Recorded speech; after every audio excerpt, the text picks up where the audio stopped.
Hi, everyone. Thank Hi. you. Thanks for coming. My name is Dan Amanzadi. I'm a software engineer at Google, and I'm also a dedicated triathlete. So on a good week, I'll run 50 miles, I'll bike 100 miles, and I'll maybe write 3,000 lines of code. So maybe it's no surprise that I work on the Google Fit app for Android Wear, which makes really extensive use of the Google Fit platform APIs that we're going to be highlighting for you today. Hi, everyone. I'm Muzz Mustofi. I'm product manager on the Google Fit platform, and I'm a keen quantified selfer. I enjoy weightlifting, running, yoga, and occasionally experimenting with different diets. Today, we're going to talk about building rich experiences with the Google Fit platform and Android Wear. I'll start out by talking about why we created the Fit platform, what problems we set out to solve, and then Dan will go over its APIs and its data types. Next, we'll look at some specific examples of what you can build with a Fit platform, first basic fitness tracking, and then a more advanced real-time fitness use case. Finally, we'll finish up with some really cool demos coming soon. Need the click. Let's start out by introducing the Fit platform. We'll explain why we created Fit, what problems we set out to solve, and why we believe fitness is such a great use case for wearables. Before the Google Fit platform existed, life for a fitness application developer was not easy. It was integration hell. First issue was that of siloed data. Users' health and fitness-related sensor data was siloed across multiple apps and companion devices. Second, there was no easy access and storage of sensor data. No easy way for developers to read, interpret, and record data from health and fitness-related devices, sensors on connected companion devices such as Android Wear devices. The third problem was poor interoperability. There was no simple, standard way for fitness devices to interoperate, so in order to integrate with the existing app device ecosystem, app developers would have to build their own platform and provide an API. Some of these would be poorly implemented, leading to user frustration. With the Google Fit platform, we solved that problem by giving apps one single set of APIs to access, record, and store phone sensor data, wearable data, and other app data. So by using my phone or my Wear device as my fitness hub, I can connect my fitness wearable to my favorite nutrition app and my sleep tracking app to my favorite meditation app. We don't just consolidate data, though. With user consent, we provide low-level sensor recording, and we perform hard computations for things like distance and calories, whether it's resting heart rate from heart rate timestamps, distances fused from your height, steps, and GPS, or calories from heart rate. The Fit platform makes it easier for health and fitness application developers. And fitness and wearables truly go hand in hand. This is for a few reasons. First, the sensors. Your app can get access to all of these ways of measuring fitness activities. Many watches have a GPS sensor, a heart rate monitor, and potentially even a barometer. And because the watch is worn on the wrist, it allows us to detect activities that we couldn't do with a phone being in a pocket or a purse. So that's the first reason, sensors. Second, you can leave the phone. I love my Nexus 6P, but running with the device is a bit cumbersome. I have to rely on infrequent audio cues to find out my current pace, because I can't see the screen when it's in an armband or in my pocket. Third is faster input. When you're on the go, you can have quick interactions with a watch to control music or activity recording that would take much longer if you had to rely on pulling out your phone and opening up the right app. Now, let's talk about what the Google Fit platform provides that enables you to build rich experiences in line with what we just discussed. First, let's talk about the Google Fit app. So here we have the Google Fit app on both phone and on Android Wear. If you're not familiar with the app, you can see that it tracks walking, running, and biking using the Google Fit platform's APIs that detect activity, associated steps, calories, and distances. The app also shows data from connected third-party devices and apps, such as exercise sessions, weight, heart rate, nutrition data, and sleep. Our platform automatically synchronizes between your Android phone, your Android Wear device, and the web. The Fit platform exists in all three of these. So you can write in data via our REST APIs on the web, via our Android SDKs on the phone, or the Android SDK on Wear. The platform handles merging and deduplication of this data intelligently, and we even support takeout integration if the user wants to export their data. Thanks, Muzz. So now that you've gotten an overview of the Google Fit platform, and maybe some motivation for why it might be a good fit for your fitness app, let me go into a little more detail about the different APIs that it provides. So basically, it breaks down into 4 APIs. First, there's the Sensors API, which gives you access to raw sensor data streams from Android devices and wearable devices sensors, so things like heart rate. Then there's the Recording API. The Recording API does automated storage of fitness data for you using subscriptions. You can subscribe to a data type, and Google Fit will store fitness data for that data type in the background, and it'll persist to the subscription for you. Next, there's the History API, which gives you access to the fitness history and lets you perform bulk operations like reading and inserting and deleting data from the fitness history. And then finally, there's the Sessions API. Sessions are basically a metadata layer on top of raw fitness data that let you store whole fitness activities. So a session is a time interval during which the user was doing, say, a bike ride or a run or a weightlifting session. As far as what you can record, we support really all the standard data types for diet, nutrition, body, activity, sleep. We're also adding this new hydration data type. I think this is a pretty exhaustive list of fitness metrics, but if there's one that's not in here that you'd like to log in your app, you should let us know. So let's start by talking just about basic fitness tracking. You can't measure what you don't track, so tracking and measuring is really, I think, the first step toward motivating people towards better fitness. I actually first started tracking my workouts 10 years ago, back in 2006, when I was training for my first marathon, and I bought my very first wrist-mounted GPS. And it was this massive, ugly, uncomfortable thing, like the size of a chinchilla on my wrist. But it did the job. And I could plug it into the serial port on my PC, and I could download XML data of my run. And back then, there weren't any nice portals or kind of fitness platforms. So to visualize my runs, I built this website with Google Maps API 1.0. And I could put my runs up there. And there's something really thrilling for a data geek like me to come back from a workout and analyze all my stats on pace and heart rate and elevation, and I could really track my progress from week to week and workout to workout. So these days, obviously, there are much more elegant and full-featured alternatives where I can analyze my workouts and share them with friends and track my progress toward fitness goals. And also, I don't have to wear a big, giant, ugly thing on my wrist. I can wear this really, these beautiful timepieces from TAG Heuer or Michael Kors, and I can still track and visualize my progress right on my wrist throughout the day with the watch face. Now, this is actually my favorite watch face here, the FitCat. Yeah, big ups for FitCat. It tries to encourage you to be more active. So basically, if you haven't seen this before, the more active that you are, the more steps you take, the more active the cute little cat becomes. I love how he's wearing the I/O badge and he has the backpack there, and wearing an Android Wear watch also. But actually, so this seems kind of like a simple concept, right? The more steps you take, the more active the cat becomes. But actually trying to build something like this on your own is not easy. There's a lot of stuff you'd have to do if you wanted to do it on your own. You'd have to build a data store that tracks steps. You'd have to turn on sensors, get permission from the user to do that. Then you'd have to be able to record step counts in kind of a way that won't kill the watch battery. If you get that part working, then when the user first installs your watch face, it'll record 0. It'll show 0 because you haven't been recording yet. And then there's all these edge cases, like the user takes off their watch and goes for a walk with just their phone in their pocket. Then you have to write the logic for merging in that data.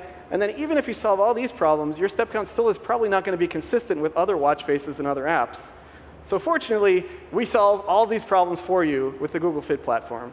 We store steps in the background in a nice low-power, battery-friendly way, and they're ready to be read anytime you like. And you can get consistent step counts on Android Wear with just one method call. So let me just show you how to do that. Typically, when you want to connect to the Google Fit platform, you create a Google API client, right? And normally you create an authenticated one where you specify the account that you want to read data for. So here's how I build the client. I say that I'm interested in reading fitness history data, so I add the fitness history API. I add scopes for the particular types of data I want to read. So in this case, activity type, location, and body sensor data like heart rate. And then next I add an account. So this is the account I want to read the data from. And then finally I add my callbacks, and now I have this authenticated client that I can use to make queries to the fitness platform. But wait, you're saying, Android Wear watches don't have accounts. And this is true. Android Wear 2.0 will actually add account support, but for now, we don't have accounts on watches. Fortunately, there's a solution. Now, you could sync account information from the phone, but this would require your watch face to have a companion phone app, which is a lot more complicated. So here's an easier way to do it without a phone app. You can create a no-account client. So you create a Google API client. As before, we're going to add the history API. And now we just call set default account. We don't specify an account. Finish building it. And now we have a no-account client that we can still use to query step counts. And the way you do that is with the read daily totals method. So you're going to call the history API's read daily total method. And this is basically going to give you a simple way to get step counts for watch face that's going to be consistent with other apps and other watch faces. You can set a callback so that when the result returns, you can process it. So here in the on result, I'm basically just extracting out the step count, putting it into a steps total variable. And there you go. It's a pretty simple way to track steps with your watch face. And it's not just steps that you can get from the Google Fit platform, right? You can also read and write other data like calories consumed.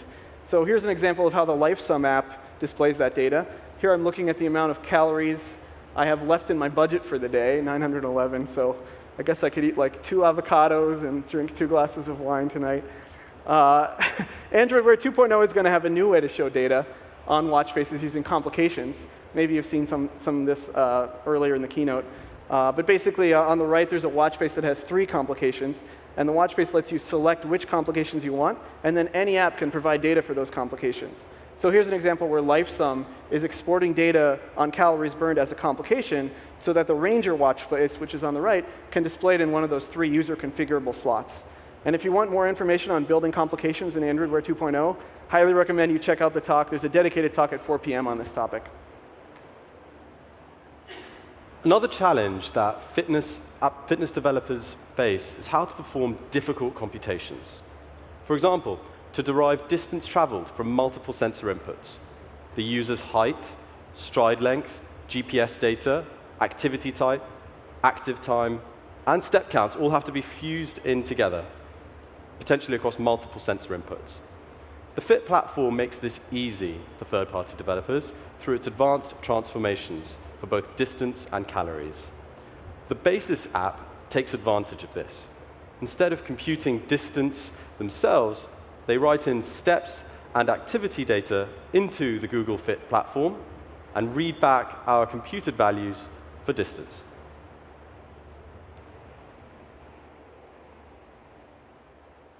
Cool, so let's take a look at how we might do something like this with the Google Fit platform. So there are 2 ways of writing data to the platform. You can use the recording API to do live recording, and then you can use the history API to insert activity history. So let's actually start by looking at live recording. All we have to do to start live recording is to subscribe to the data type we care about. So here I'm calling subscribe, and I'm saying I'm interested in activity samples, activity type. And then actually, at that point, I am essentially done. Google Fit will start storing that data that I care about in the background. And so I don't need my own database or my backend to store it. There's no listener needed here. Basically, the Google Fit platform is going to start recording data and syncing it to the cloud in the background. And when I want it later, I can just read it with the history API.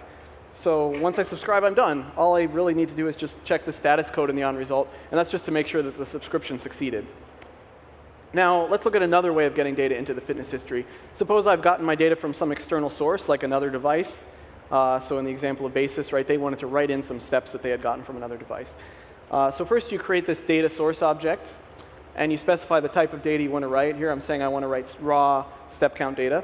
And then you create a data set from the data source, and you add 1 or more data points to the data set. Each of these points has a start and an end time. So here I'm adding 950 steps with a start and an end time. And then finally, you just call insert data to put the data into the fitness history, and that's about it. All you really have to do after that is just basically verify that the operation succeeded before you start querying the data with the history API. And one nice thing is that the Fit platform will actually validate the data points that you insert. So for example, if I put in an invalid time range, or I put in a really unrealistically high calorie burn or cadence or something like that, I'll get an error back in the client instead of the user's fitness history getting all messed up. So here's how this actually looks in the Basis app. They put in steps, And then you can see they are able to derive from that, or through the Google Fit platform, they get this accurate distance traveled.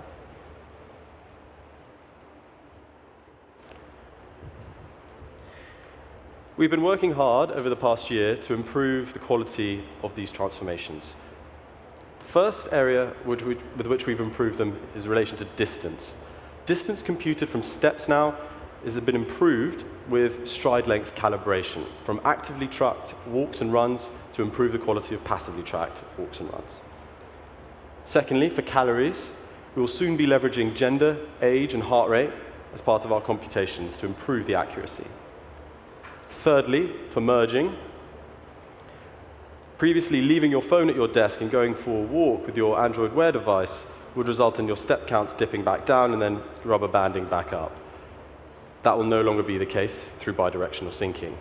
We've also made merging of our GPS data better by prioritizing the highest fidelity GPS sources.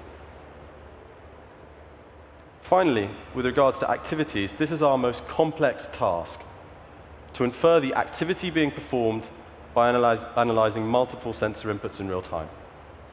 It's really important as users get frustrated when their fitness data has false positive and false negative activities, and they don't get their proper calories and step counts as a result. Fortunately, Google is good and trusted at collecting and understanding complex data through our advanced machine learning capabilities. We've added dynamic sampling of sensor inputs to improve quality and have made improvements to our algorithms by fusing steps, position, speed, and user corrections together. The result of this hard work over the past year is a reduction in our biking precision error rates from 11% error in early 2015 down to 4% error as of now. And these changes will be rolling out now. Finally, we've added stride length calibration to the Fit platform, which we hope will greatly benefit non-GPS Android Wear devices. So now, if a user goes running, initially with their phone and their watch, which has the phone which has GPS and the watch which doesn't, the two will calibrate together and generate a stride model, and then they'll get accurate distance and pace estimates running without their phone, just with their non-GPS Android Wear device.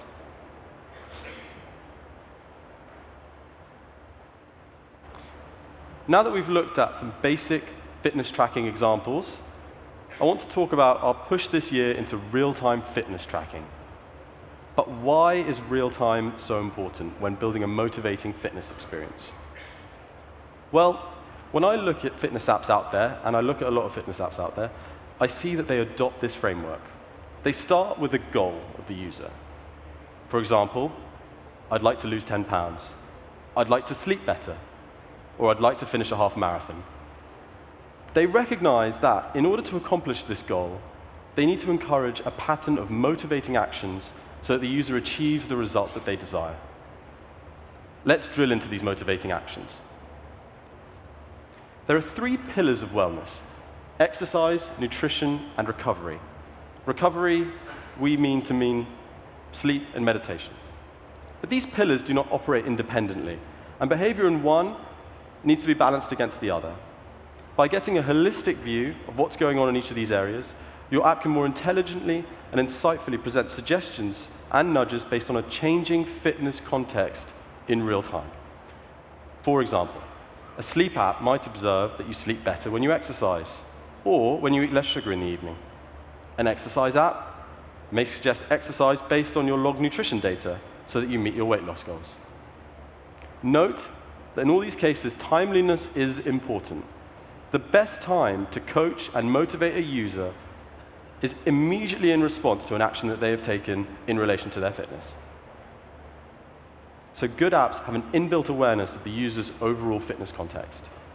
One of our partners, LifeSum, makes heavy use of these principles in their application, and they integrate deeply with the Fit platform APIs, and as a result, they've seen double the retention rate for their users connected to Fit versus their users who aren't connected to Fit.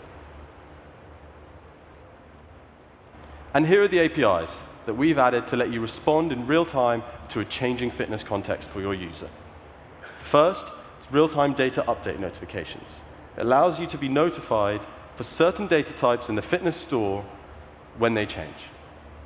The second is real-time session notifications. It's actually been in the Fit platform for a while, but we'd like to talk about it today. It allows you to be notified that the user has started or finished a workout tracked in a third-party application. And finally, there's real-time activity recognition, coming soon to Android Wear devices to detect the onset of activity to launch into your active tracking experience. Let's dive into the first API, real-time data update notifications. This allows us to build the following experience. Say I just had an impromptu pizza, and I've exceeded my calorie intake goal for the day. I can get a notification from my weight scale app telling me, listen, more exercise is needed to keep you on track to meet your weight loss goal. I do admit I have a weakness for pizza, and that one looked pretty delicious. So let's see how we could build something like that example that Muzz just described. What we want to do is subscribe to updates to the nutrition data type.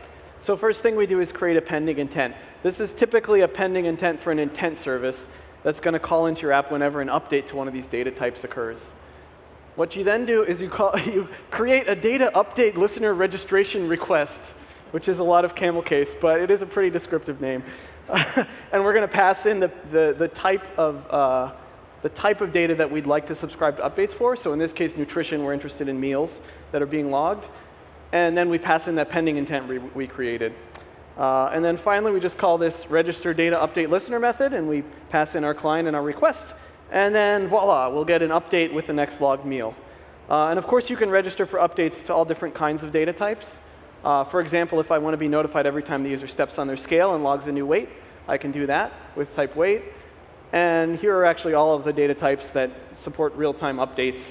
Pretty much anything that isn't updated super frequently.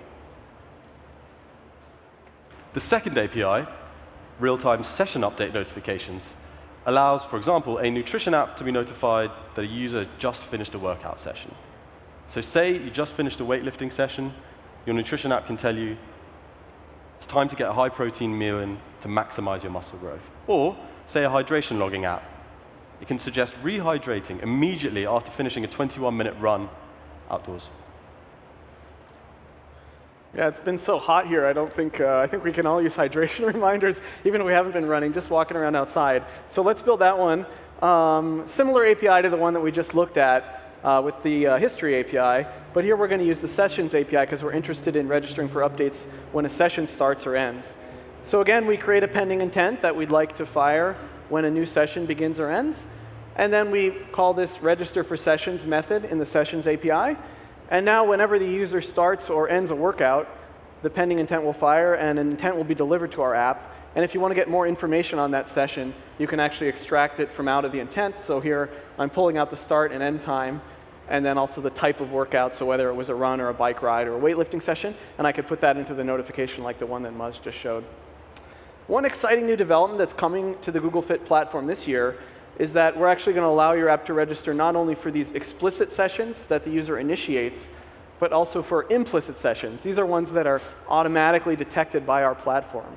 So what it means is that your app can respond in real time to a user's fitness activity. So if I just lace up my shoes and I start running, my favorite run tracking app can just start up automatically on my watch.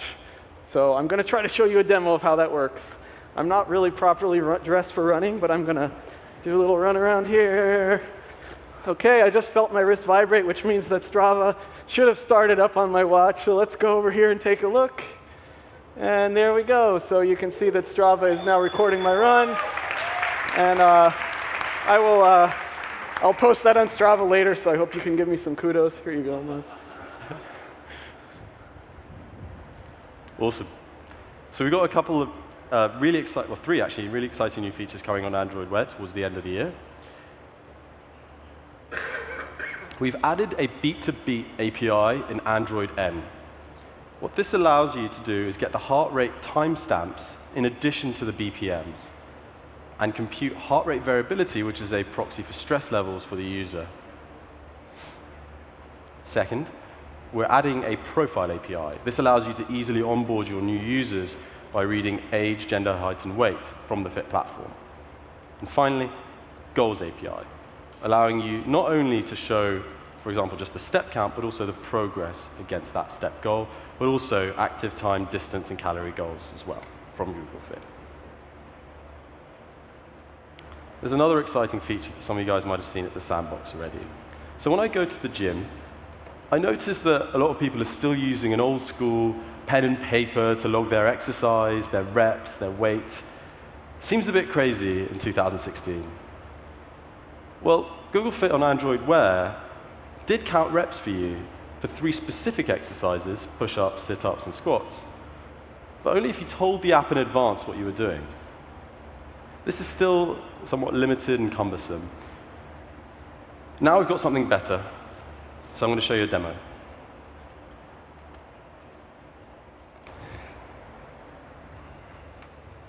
Oh, come on, Muzz. All right, okay, maybe, all right. Give me a break. Okay, so I'm going to the Google Fit strength training section, and I haven't told it the exercise I'm about to do.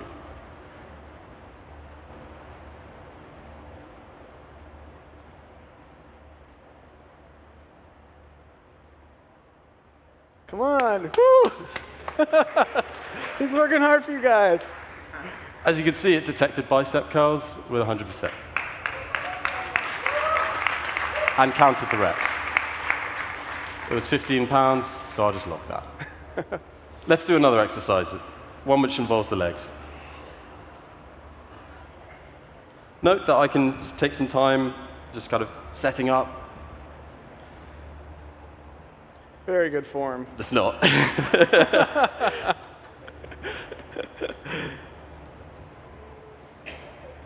put these down. And you can see it got deadlift. Yay.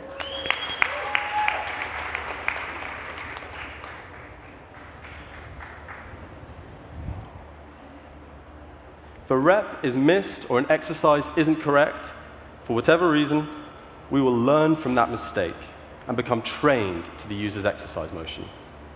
We aim to seamlessly track a whole workout with minimal user input. We're planning an API towards the end of this year, and we're looking for partners.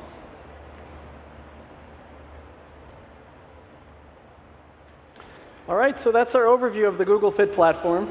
Before we wrap up, we just want to thank all of our partners who are already using the Google Fit platform to inspire and motivate people around the world to lead more healthy and active lifestyles. You know, at the end of the day, this talk isn't really about pending intents and broadcast receivers. It's about improving lives and extending lifespans. And so we really hope that you'll be inspired to get out there and build the next generation of awesome, amazing fitness experiences on Android. So thanks so much for your time and attention.